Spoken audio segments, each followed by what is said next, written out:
जय हिंद दोस्तों, स्वागत है आप सभी का एक बार फिर से BK study corner YouTube channel में। आइए मेरे भाई, आज आप सभी डेली स्टूडेंट के लिए वापस लेकर आ गए आपका हिंदी का प्रैक्टिस सेट। और ये प्रैक्टिस सेट है 38वां। पीछे हम लोग 37 ऑलरेडी कवर कर चुके हैं, है ना। और पिछला क्लास था होमवर्क का, जीके जीएस के रूप में आप सभी से पूछे थे कि मैंग्रोव किसे कहा जाता है ना। मैंग्रोव आखिर है क्या? तो भाई मेरे, मैंग्रोव मतलब कि ऐसा पेड़ कहलाता है जो कि खारे पानी या फिर ये कहें कि सर दलदली वाला एरिया में उगता है। जैसे समुद्र किनारे दलदली वाला भी एरिया रहता है और वहाँ का पानी जो है खारा भी रहता है, तो उस इलाके में उगने वाले पेड़ या झाड़ी को मैंग्रोव वन कहते हैं। समझ गए ना, यानी मैंग्रोव जंगल। तो ऑप्शन के according correct answer option C हो जाएगा, लवन कच्छ का एक प्राकृतिक वन। लवन कच्छ मतलब समझ रहे हैं ना, खारा पानी के बारे में ये बोल रहा है। तो करेक्ट आंसर सी हो जाएगा। कई सारे बच्चों ने लगा दिया है ऑप्शन बी, उष्णकटिबंधीय वर्षा वन। कैसे लगा दिए उष्णकटिबंधीय वर्षा वन? करेक्ट आंसर सिर्फ 3 ही स्टूडेंट ने किया है, रीमा, रोशन और प्रिया। बाकी सारे लोग गलत कर दिए हैं। ऑप्शन बी नहीं होगा मेरे भाई, ठीक ना, सी होगा करेक्ट आंसर। ध्यान रखिएगा, मैंग्रोव का मतलब क्या होता है, कई बार तो बताए हैं। मैंग्रोव का मतलब वही होता है, खारे पानी या दलदली वाले इलाके में उगने वाला जो जितना भी पेड़ पौधा सब जंगल सब होता है उसको कहते हैं। समझ गए ना, याद रखिएगा। अच्छा, भारत का यदि सवाल इससे रिलेटेड पूछा जाता है कि भारत का सबसे बड़ा मैंग्रोव वन कौन सा है, तो ध्यान रखिएगा सुंदरवन। उसका नाम क्या है? सुंदरबन नाम है। कहाँ पड़ता है कहिएगा? सर वेस्ट बंगाल में पड़ता है ना, पश्चिम बंगाल में। पता होगा आप सभी को, और नहीं पता है तो याद रखिएगा। चलिएगा, देखिए यहाँ पर पूछ रहा है कि सही वर्तनी वाले शब्द का चयन करें। इत्यादि जो लिखा हुआ है, सही कहाँ पर लिखा हुआ है? तो कहिएगा सर इत्यादि में सर दो में दीर्घिकर तो नहीं होगा, ये सर गलत है। और यहाँ पर इत्यादि में सर दीर्घिकर शुरुआत में नहीं होता है, ये भी गलत है। ये बिल्कुल सही है, और यहाँ पर वापस से वही दे रखा है तो इसलिए ये भी गलत हो जाएगा। और यहाँ पर भी, इसमें तो दोनों में दे रखा है। तो करेक्ट आंसर ऑप्शन सी हो जाएगा, ठीक है। इत्यादि जो होता है वो हर्षई होता है, आधा तो यो में आकर और दो में हर्षिकर होता है, इसको कहते हैं शुद्ध रूप से इत्यादि। समझ गए? करेक्ट आंसर ऑप्शन सी हो जाएगा। आइए अगले क्वेश्चन पर कहता है, यहाँ पर सही वर्तनी वाले शब्द ढूंढिए। लिखा हुआ यहाँ पर आपका स्वादिष्ट। क्या लिखा है? स्वादिष्ट। तो सही कौन सा लिखा हुआ ये आपको बताना है। तो इजी है, देखने से पता चल रहा होगा। आप लोग लटक रहे होंगे ज़्यादा से ज़्यादा सी या फिर डी में, है ना। सर ये वाला होगा या ये होगा? तो करेक्ट आंसर भाई मेरे ऑप्शन सी हो जाएगा, स्वादिष्ट। ये वाला सौ होता है ना, प वाला सौ होता है, ये वाला नहीं होगा, ठीक है। तो करेक्ट आंसर ऑप्शन आपका सी हो जाएगा। आइए अगले क्वेश्चन पर, इसको थोड़ा हम लोग छोटा कर लेंगे। देखिए सवाल क्या कह रहा है। सवाल आपसे पूछा जा रहा है कि दिए गए वाक्य में रेखांकित खंड को प्रतिस्थापित करने के लिए उपयुक्त विकल्प का चयन कीजिए। सार में परिष्कृत रचना के गुणों का होना आवश्यक है। यहाँ पर सार के जगह पर कौन सा आप शब्द जो है प्रतिस्थापित करिएगा, वही कह रहा है। तो सार का अर्थ क्या होता है? देखिए सार का मतलब होता है संक्षेपण, ठीक है। क्या होता है? संक्षेपण। आप समझिएगा, जैसे बड़ा कोई गद्यांश है ना, बड़ा कोई ये कहें कि पैराग्राफ है या गद्यांश है, उसका एक मुख्य निचोड़ जो हो जाए, यानी कि मुख्य जो उसका कहने का मतलब है उस गद्यांश का, एक छोटे से सारांश में यदि हम लिख दें तो उसी को हम लोग क्या बोल देंगे? संक्षेपण कह देंगे। तो सार को हम संक्षेपण भी बोल सकते हैं, ठीक है ना। तो करेक्ट आंसर ऑप्शन आपका बी हो जाएगा। वही ये कह रहा है कि उपयुक्त विकल्प, यानी कि यहाँ सार के जगह पर कौन सा हम शब्द इस्तेमाल कर सकते हैं। देखिएगा अगला क्वेश्चन यहाँ पर क्या पूछ रहा है। पूछा जा रहा है कि दिए गए वाक्य का वह भाग ज्ञात करें जिसमें कोई त्रुटि हो। पढ़िए, लाइन पढ़िए। विज्ञान का प्रगति से मनुष्य की समस्याओं में कमी आया है। देखिए कहाँ पर आपको अभद्र सा लगा सुनने में। विज्ञान का प्रगति से मनुष्य की समस्याओं में, सर यहाँ पर विज्ञान की प्रगति से भले होना चाहिए, हाँ। तो यहाँ पर का शब्द, चूंकि प्रगति जो है वो स्त्रीलिंग शब्द है, तो यहाँ पर की होना चाहिए, का नहीं। तो ये वाला सर गलत है। आगे पढ़िए। अच्छा, यहाँ पर की लगा करके पढ़िए। विज्ञान की प्रगति से मनुष्य की समस्याओं में कमी आई है। देख रहे हैं, कमी आई है होता तो कितना अच्छा लगता सुनने में। तो यहाँ पर आया है लिख दिया, इसलिए ये वाला भी गलत हो जाएगा। यहाँ पर आई होना था। तो देखिए यहाँ पर कमी आया है, हाँ सर इसमें भी त्रुटि था, तो ये वाला भी हो जाएगा। विज्ञान का, हाँ सर यहाँ पर भी त्रुटि है, इसमें की होना था, तो ये वाला भी हो जाएगा। तो ऑप्शन के अकॉर्डिंग यहाँ पर ऑप्शन आपको सी लगाना है, और आराम से लगाना है ना, तुरंत या फिर जल्दीबाजी में तुरंत एक करके नहीं निकल जाना है। देख रहे हैं ना, यहाँ पर दो जगह इसमें गलती था। तो करेक्ट आंसर ऑप्शन आपका सी हो जाएगा, ध्यान रहेगा। चलिए आइए अगले क्वेश्चन पर। देखिए यहाँ पर क्या पूछ रहा है सवाल आपका। सवाल कह रहा है, इसको थोड़ा और हम लोग क्या करते हैं, बड़ा कर लेते हैं ना। देखिए कहता है कि दिए गए वाक्य का, अच्छा यहाँ पर भी त्रुटि आपको बताना है। भारत ने अन्य राष्ट्रों को नैतिक मूल्यों का पालन करने का प्रेरणा दी है। देख रहे कहीं पर? हाँ सर, का प्रेरणा नहीं सर, यहाँ पर भी की प्रेरणा होना चाहिए। प्रेरणा है स्त्रीलिंग शब्द, तो ऑप्शन के अकॉर्डिंग देखिए कहाँ पर है का प्रेरणा। का प्रेरणा सर ऑप्शन डी में दे रखा है, तो बिल्कुल मेरे भाई यहाँ पर डी आपका सही जवाब हो जाएगा। यानी किस भाग में त्रुटि होता है वही आपको बताना है। तो इसी वाले भाग में तो त्रुटि था, ये भाग देखिए ऑप्शन में कहाँ पर लिखा हुआ है, इस प्रकार से ही पकड़ना होता है, ये तो पता ही होगा आप सभी को। आइए अगला क्वेश्चन देखिएगा। तो दिए गए वाक्यांश के लिए एक शब्द दीजिए। कह रहा है कि जो करने योग्य ना हो उसको आप एक शब्द में क्या कहिएगा।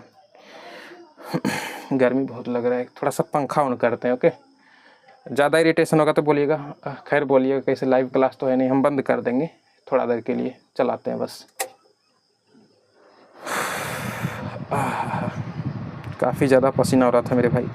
तो देखिएगा, एक दो सवाल देखते हैं, उसके बाद हम बंद कर देंगे फैन को। दिए गए वाक्यांश के लिए, अच्छा यहाँ पर कह रहा है कि जो करने योग्य ना हो उसको आप एक शब्द में क्या कहिएगा। तो जो करने योग्य ना हो उसको हम लोग अकरणीय कहेंगे, और करणीय किसको कहेंगे, जो करने योग्य हो। तो बिल्कुल करेक्ट आंसर ऑप्शन डी हो जाएगा, ध्यान रहेगा। आइए अगले क्वेश्चन पर देखिए। यहाँ पर आपसे पूछा है, दिए गए वाक्य में रेखांकित खंड को प्रतिस्थापित करने के लिए उपयुक्त विकल्प का चयन कीजिए। यहाँ पर देखिए, यह सिद्धांत हमारी विरासत का एक अंश है। तो ये अंश जो अंडरलाइन किया हुआ है, इसी के जगह पर कौन सा शब्द आएगा वही आपको बताना है। तो अंश के जगह पर हम क्या लगा सकते हैं, भाग, परिवार, मौका या कुल। तो भाई मेरे इसका करेक्ट देखिए, ये पूरा लाइन पढ़िए। यहाँ पर कुल भी हो सकता है, भाग भी हो सकता है, ठीक ना, या बोल सकते हैं एक तरह से परिवार भी बोल सकते हैं, लेकिन आपको पूरे लाइन पढ़ना है, उसके बाद आपको पता चलेगा यहाँ पर एग्जैक्ट कौन सा शब्द आएगा। यह सिद्धांत हमारी विरासत का एक अंश है। अंश की जगह हम क्या बोल सकते हैं, कहेंगे सर एक भाग है। हमारी विरासत का क्या है, एक भाग है, समझ रहे ना। तो पूरा लाइन पढ़ने के बाद ये निकलता है, यहाँ पर हम भाग लगा सकते हैं, कुल नहीं लगाना है या परिवार नहीं लगाना है। अंश माने कुल या परिवार भी होता है, समझ रहे ना, लेकिन लगाना आपको पूरे लाइन पढ़ने के बाद आपको पता चलेगा करेक्ट कौन सा होगा। तो भाग हो जाएगा, करेक्ट आंसर ऑप्शन ए हो जाएगा। पता चल गया होगा, भाग बोल लीजिए, या फिर इसके अलावा कहीं पर आपको हिस्सा लिखा हुआ मिलता तो हिस्सा भी आप लगा सकते थे, या फिर टुकड़ा लिखा हुआ मिलता तो हम टुकड़ा भी लगा सकते थे, समझ गए ना। तो इस अनुसार आपको लगाना है। आइए अगले क्वेश्चन पर देख लेते हैं, यहाँ पर क्या कह रहा है। फैन को हम बंद कर देते हैं, आप सभी को आवाज़ सही नहीं लग रहा होगा, है ना, अब सही लग रहा होगा। देखिएगा अगला क्वेश्चन कहता है, दिए गए शब्द के पर्यायवाची शब्द का चयन कीजिए। अंधकार का पर्यायवाची बताना है। अंधकार, देखिए इसका करेक्ट आंसर हो जाएगा, कहेंगे सर ऑप्शन सी बिल्कुल सही है, तिमिर। अंधकार को हम अगले किस शब्द में जानते हैं, तिमिर के रूप में जानते हैं। तिमिर कह लीजिए, या फिर इसके अलावा लिख लीजिए कहीं पर, है ना, तम कह लीजिए, या फिर अंधेरा कह लीजिए। अंधकार को हम अंधेरा भी डायरेक्ट बोल सकते हैं, अंधेरा बोल लीजिए, या तमस भी बोला जाता है, तमस बोला जाता है, या फिर इसको एक ध्वांत बोला जाता है। ठीक है, क्या बोलेंगे, ध्वांत। तो तम, तमस, अंधेरा, ध्वांत, ये किसका है, अंधकार का पर्यायवाची शब्द है। इसके अलावा तिमिर तो होगा ही। तो तम, तिमिर, तमस, तम, तिमिर, तमस, इस प्रकार से एक लय में आप याद कर लीजिए। तम, तिमिर, तमस, अंधेरा, ध्वांत, ये किसका हो जाएगा, अंधकार का हो जाएगा। करेक्ट आंसर ऑप्शन सी है। अगले क्वेश्चन पर आइए। कहता है, दिए गए शब्द के पर्यायवाची, अच्छा कहता है सूर्य का पर्यायवाची बताइए। तो ऑप्शन के अकॉर्डिंग तो इजी लग रहा होगा, सूर्य का करेक्ट आंसर कहिएगा सर, ऑप्शन ए हो जाएगा। अच्छा, आप सभी को बताए थे सूर्य का पर्यायवाची शब्द, यदि नहीं बताएं तो लिख लीजिए, पूछा जा सकता है। यहाँ तो दिवाकर था, या फिर ऑप्शन के अकॉर्डिंग आप तुरंत छांट लिया ना कि दिवाकर ही होगा, अभिन्न सेवक प्रार्थना तो सर होगा नहीं। तो देखिएगा, हो सकता है ऑप्शन थोड़ा सा डिफिकल्ट डाल दे, तो हो सकता है आप सभी उसमें लटक जाइएगा। तो देखिए, सूर्य का पर्यायवाची शब्द होता क्या क्या है। तो रवि लिख लीजिए कहीं पर, रवि, दिवाकर, रवि, ये तो व्यक्ति का नाम भी होता है ना, रवि होता है, दिवाकर होता है, रवि, दिवाकर, या फिर लिखिएगा दिनकर, भास्कर, लिखिए रवि, दिवाकर, दिनकर, भास्कर, आदित्य, भानु, अर्क, इस प्रकार से याद रखिएगा। आदित्य, फिर अगला लिखिएगा भानु, हमको तो भानु नाम बहुत अच्छा लगता है, भानु, और इसके बाद होगा अर्क, अर्क। तो रवि, दिवाकर, दिनकर, भास्कर, आदित्य, भानु, अर्क, ये किसका है, सूर्य का पर्यायवाची शब्द हो जाएगा। ऑप्शन ए यहाँ पर बिल्कुल सही जवाब था। आइए अगले क्वेश्चन पर देखिए, यहाँ पर करें, निम्नलिखित में से उस विकल्प का चयन करें जो टेढ़ी खीर होना मुहावरे का अर्थ व्यक्त करता है।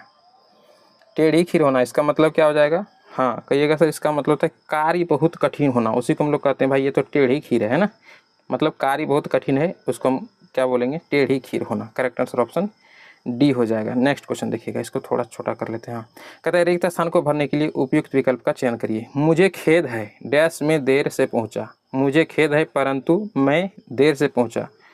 मुझे खेद है किंतु मैं देर से पहुंचा, मैं नहीं, यहाँ मैं होगा, ठीक है, मैं होगा, ठीक है, एक और एकर लगा लीजिए। मुझे खेद है कि मैं देर से पहुंचा, हाँ की हो सकता है। मुझे खेद है यदि मैं देर से, नहीं सर, ऑप्शन के अकॉर्डिंग सी बिल्कुल यहाँ पर सही जवाब हो जाएगा। मुझे खेद है कि मैं देर से पहुंचा, ठीक है। आइए अगले क्वेश्चन पर, कहता है, दिए गए वाक्यांश के लिए एक शब्द दीजिए। ऊपर लिखी हुई उसको आप एक शब्द में क्या कहिएगा? पिछले क्लास में आपको बताई थी नीचे लिखा हुआ को क्या बोलेंगे, तो बताए थे ना निम्नलिखित उसको बोलेंगे, या फिर अधोलिखित भी बोल सकते हैं। नीचे लिखा हुआ को क्या बोलेंगे? निम्नलिखित या अधोलिखित। तो अब ये दोनों ऑप्शन तो होगा नहीं, तो ऊपर लिखा हुआ को हम क्या बोलेंगे? अलिखित कहिएगा। नहीं सर, अलिखित का मतलब क्या होता है? जो लिखा हुआ ना हो, है ना, उसको हम लोग कहेंगे अलिखित। तो बच गया सर ऑप्शन बी, है ना, उल्लिखित। उल्लिखित होता है ऊपर लिखी हुई कोई भी चीज़ को हम क्या बोल सकते हैं? उल्लिखित बोल सकते हैं, या फिर ऊपर लिखित। कहीं कहीं पे ऑप्शन में आपको मिलेगा इस प्रकार से, ऊपर, ऊपरी लिखित, इस प्रकार से मिलेगा ऊपरी लिखित। तो इसका सबसे सटीक आंसर होता है यही वाला। तो ध्यान रखिएगा, उल्लिखित या फिर ऊपरी लिखित। ऑप्शन बी बिल्कुल सही जवाब है। अगले क्वेश्चन पर आइए। देखिए सवाल यहाँ पर आपसे पूछ रहा है कि रिक्त स्थान को भरने के लिए उपयुक्त विकल्प का चयन करिए। मिठाइयों पर डैश बैठी हैं। चूहा बैठता है मिठाई पर? कहिएगा हाँ सर कभी कभी बैठ जाता है लेकिन होगा नहीं। मिठाइयों पर मक्खियाँ सर हमेशा बैठती हैं। मिठाइयों पर तितलियाँ कहेंगे सर नहीं, और गिरगिट भी नहीं। ऑप्शन के अकॉर्डिंग यहाँ पर बी बिल्कुल सही जवाब हो जाएगा। मिठाइयों पर मक्खियाँ बैठी हैं, और यहाँ पर देखिए हैं है तो मक्खियाँ भी बहुवचन में होगा, तो बिल्कुल सही है। ऑप्शन बी यहाँ पर सही जवाब हो जाएगा। बाकी ये तीनों ऑप्शन तो बहुवचन में दिया ही था, लेकिन होगा तो ऑप्शन बी ही, है ना। चलिएगा अच्छा अगले क्वेश्चन पर आइए। कहता है दिए गए वाक्य का वह भाग ज्ञात करें जिसमें त्रुटि हो कोई, है ना। तो भारत जैसा सहिष्णुता और उदारता से ही विश्व शांति संभव है। दिमाग लगाइए कहाँ पर त्रुटि है? भारत जैसा सहिष्णुता और उदारता से ही विश्व शांति संभव है। देखिए भारत जैसा सहिष्णुता यहाँ पर नहीं होगा, जैसा यहाँ पर शब्द नहीं होगा, तो कहिएगा सर क्या होगा फिर? भारत की सहिष्णुता होना चाहिए, है ना, कि भारत की सहिष्णुता और उदारता से ही विश्व शांति संभव है, ये होना चाहिए। तो जैसा शब्द देखिए किस में दे रखा है? कहेंगे सर ऑप्शन सी में दे रखा है, इसलिए ऑप्शन सी आपका बिल्कुल सही जवाब हो जाएगा। त्रुटि वाला भाग आपको बताना होता है। सारा त्रुटि वाला भाग इतना आसान नहीं होता मेरे भाई, है ना, इसलिए सेशन लेकर के आते हैं त्रुटि वाला ज़्यादा। कहीं पर भी कोई भी क्वेश्चन हार्ड हो सकता है, थोड़ा सा भी आपके दिमाग में नहीं जाएगा तो वो क्वेश्चन आपको हार्ड लगने लगेगा। और एग्जाम में तो और भी प्रेशर रहता है, वहाँ पर समझ में नहीं आएगा कि दो ऑप्शन में जैसे ही आप लटक गए समझ लीजिए आपका खेल खत्म वहीं पर है। इसलिए प्रैक्टिस से डेली लगाइए। अगला क्वेश्चन देखिए, कहते हैं दिए गए, हाँ वो अलग बात, हम थोड़ा डेली ला नहीं पाते हैं, लेकिन कोशिश मेरा पूरा रहता है। अब क्या करें मेरे भाई, गर्मी भी इतना है कि पूरा दिमाग देख रहे हैं, अभी भी हम पसीने में बना रहे हैं। अब फैन ऑन करेंगे तो फिर आवाज़ दूसरे तरह आने लगेगा। देखिएगा कहता है दिए गए शब्द का विलोम चुनिए। विराम का यहाँ पर विलोम बताना है। विराम, विराम का माने क्या होता है? रुका हुआ कोई भी चीज़, है ना, तो इसका विलोम यानी उल्टा बताना है। तो गति बोल सकते हैं, है ना, रुका हुआ तो इसका उल्टा होगा गति, माने चलता हुआ, समझ गए ना। तो करेक्ट आंसर ऑप्शन ए हो जाएगा। चलिए अच्छा अगले क्वेश्चन पर आ जाइए, इसको थोड़ा छोटा कर लेते हैं। सवाल कार्य के रिक्त स्थान को भरने के लिए उपयुक्त शब्द का चयन करिए। तालाब में उगा डैश बहुत सुंदर लगता है। तालाब में कमल, सूरज, घास या चंद्रमा? कहिएगा सर सूरज नहीं उगता है, घास और चंद्रमा भी सर नहीं उगता। घास तो उगता है लेकिन ऑप्शन के अकॉर्डिंग सर ऑप्शन ए बिल्कुल सही जवाब हो जाएगा ना। तालाब में उगा कमल बहुत सुंदर लगता है। अच्छा ठीक है, घास तालाब में उगने से सुंदर ऐसे भी नहीं लगता है ना। तो ऑप्शन ए ही बिल्कुल सही जवाब हो जाएगा। देखिएगा यहाँ पर पूछ रहे हैं कि दिए गए वाक्य में रेखांकित खंड को प्रतिस्थापित करने के लिए उपयुक्त विकल्प का चयन करिए। दोनों में से किसी की उपेक्षा नहीं की जा सकती। यहाँ पर अंडरलाइन किया हुआ है उपेक्षा। उपेक्षा की जगह क्या रख सकते हैं? एक शब्द। तो उपेक्षा का मतलब होता है किसी का अवहेलना करना, है ना। तो कहिएगा सर ऑप्शन ए बिल्कुल सही जवाब हो जाएगा। अवहेलना कह लीजिए, या फिर निरादर कह लीजिए, या फिर तिरस्कार कह लीजिए ना, तिरस्कार जिसको हम लोग बोलते हैं। तो समझ गए, उपेक्षा का मतलब निरादर होता है, तिरस्कार होता है या अवहेलना होता है। तो करेक्ट आंसर ऑप्शन आपका यहाँ पर ए हो जाएगा। अगले क्वेश्चन पर आइए। कहता है रिक्त स्थान को भरने के लिए उपयुक्त शब्द का चयन करिए। दीपक डैश परिश्रमी है। सब पर, दीपक सब पर परिश्रमी है, दीपक सबका परिश्रमी है, दीपक सबसे परिश्रमी है, और दीपक सब द्वारा? कहिएगा नहीं सर, ऑप्शन मिल गया सी बिल्कुल सही जवाब हो जाएगा। दीपक सबसे परिश्रमी, सबसे माने सबसे ज़्यादा परिश्रमी, है ना। चलिए आइए अगले क्वेश्चन पर। यहाँ पर देखिए कहते हैं निम्नलिखित में से उस विकल्प का चयन करिए जो मुहावरे का अर्थ यहाँ पर व्यक्त कर रहे हैं। मुहावरा दे रखा है श्री गणेश करना, बहुत अच्छा मुहावरा है ना। क्या हो जाता है इसका मतलब? श्री गणेश करना माने आरंभ करना, कोई भी कार्य आरंभ करना। तो करेक्ट आंसर ऑप्शन ए हो जाएगा। देखिए ऑप्शन किस तरह फंसाया है, पालन करना, ये तो सर कहिएगा नहीं ही होगा। श्री गणेश का पूजन करना, इसमें कई सारे स्टूडेंट लगा देगा, लेकिन ये होगा नहीं। कार्य संपन्न होना, इसमें भी लगा सकते हैं, लेकिन नहीं, कार्य संपन्न होना श्री गणेश करना नहीं होता है। श्री गणेश माने होता है कि अभी अभी कार्य कोई स्टार्ट होता है तो नहीं करता है, वैसे श्री गणेश करो माने कार्य आरंभ करो, आरंभ माने शुरुआत करना। करेक्ट आंसर ऑप्शन आपका ए हो जाएगा। देखिएगा अगला क्वेश्चन कहता है दिए गए शब्द का विलोम चुनिए। शुकर, बताइएगा शुकर का अर्थ यहाँ पर क्या हो जाएगा, उसके बाद आपको विलोम भी चुनना है इसका। तो देखिए मेरे भाई, सु कहीं पर भी कोई भी शब्द में यदि आपको सु उपसर्ग लिखा हुआ मिल जाए तो सु का मतलब क्या होता है? सु माने होता है अच्छा, या फिर ये कहे कि आसान, है ना। सु माने अच्छा या आसान। वहीं पर दू कहीं पर लिखा हुआ मिल जाए, है ना, दू, दू का माने होता है बुरा या फिर कठिन। दू माने क्या होता है? बुरा या कठिन। तो यहाँ पर देखिए सुकर का अर्थ पहले आपको जानना है। सुकर माने क्या होता है? जो काम आसानी से हो जाए ना, जो आसानी से किया जा सके, उसको हम लोग कहते हैं सुकर। तो सर इसका अपोजिट क्या हो जाएगा? इसका अपोजिट दुकर नहीं लगाइएगा, दुष्कर होता है। क्या होता है? दुष्कर, कहते हैं ना दुष्कर परिणाम, है ना। तो दुष्कर माने क्या होता है? बुरा परिणाम, माने ऐसा जो कि करना बहुत कठिन हो, उसको हम लोग दुष्कर शब्द बोल करके जो है उच्चारण में लेते हैं। तो करेक्ट आंसर ऑप्शन आपका ए हो जाएगा। सुकर का अपोजिट क्या हो जाता है? दुष्कर। ऑप्शन ए बिल्कुल सही जवाब हो जाएगा। पुष्कर नहीं लगाइएगा, पुष्कर तो फूल का हो जाता है, पर्यायवाची शब्द है ना। चलिए अगला क्वेश्चन देखिए, कह रहा है कि मनहु नील मणि शैल पर आतप पर्यो प्रभात में कौन सा अलंकार है? कहिएगा सर उतना से तो कोई मतलब नहीं है सर, लेकिन एक शब्द से मतलब है सर। यहाँ पर मनहु मिल गया है, और मनहु सर जैसे ही मिलता है हम लोग क्या लगाते हैं? उत्प्रेक्षा अलंकार लगाते हैं ना। मानो, मनहु, जानो, जनहु, ये सब शब्द उत्प्रेक्षा अलंकार में ही आता है। अगला क्वेश्चन देखिए, क्या मस्त क्वेश्चन है। सजना है मुझे सजना के लिए, है ना। एक सॉन्ग भी है, सजना है मुझे सजना के लिए, है ना। इस प्रकार से एक सॉन्ग भी है। तो यहाँ पर वही पूछ रहे हैं, इसमें अलंकार कौन सा है? दिमाग लगाइए, आपको सॉन्ग पे नहीं जाना है, अलंकार यहाँ पर ढूंढना है। तो देखिए, तो दिमाग लगाइए, एक ही शब्द दो या दो से अधिक बार इस्तेमाल किया गया, लेकिन हर स्थिति में अर्थ उसका अलग हो, तो उसको हम लोग क्या बोलते हैं? हाँ, उसको हम लोग बोलते हैं सर उपमा, सॉरी यमक अलंकार। देखिए तो ऑप्शन ए में दे रखा है यमक अलंकार। समझ में आ गया ना? कहिएगा हाँ सर। देखिए तो सजना और सजना दो बार शब्द इस्तेमाल हुआ है। यहाँ पर सजना का मतलब क्या हो रहा है? सजना है मुझे, माने कि मुझे श्रृंगार करना। यहाँ पर सजना का माने हो रहा है श्रृंगार करना, और यहाँ पर सजना के लिए, ये सजना का मतलब क्या हो जाएगा? मतलब ये कहें कि हमारा जो प्रियतम है ना, या प्रेमी है, प्रियतम कुछ भी कह लीजिए, उसके लिए, है ना। तो उसके लिए सजना का मतलब क्या हो रहा है? हमारा पति, जो पति होता है उसके लिए शब्द यूज होता है सजना। तो सजना का एक तो अर्थ श्रृंगार होता है, दूसरा का मतलब प्रियतम या पति हो जाता है। तो शब्द एक ही है, दो या दो से अधिक बार इस्तेमाल भी किया गया, लेकिन अर्थ हर स्थिति में अलग अलग है। होता कौन सा अलंकार? यमक अलंकार होता है, याद रहेगा। आइए अगला क्वेश्चन, लास्ट एक दो क्वेश्चन और बच गया, देख लीजिए। सवाल करें कि दिए गए, अच्छा, रेखांकित खंड को प्रतिस्थापित करने के लिए एक शब्द देना है, यही कह रहे हैं ना। उपयुक्त विकल्प का चयन करें। तुम्हारे गुरु तुम की प्रार्थना स्वीकार कर सकते हैं परंतु हम नहीं। अच्छा, तुम की प्रार्थना की जगह बताना है, ये गलत है, इसमें कौन सा सही आएगा वही ये कह रहे हैं।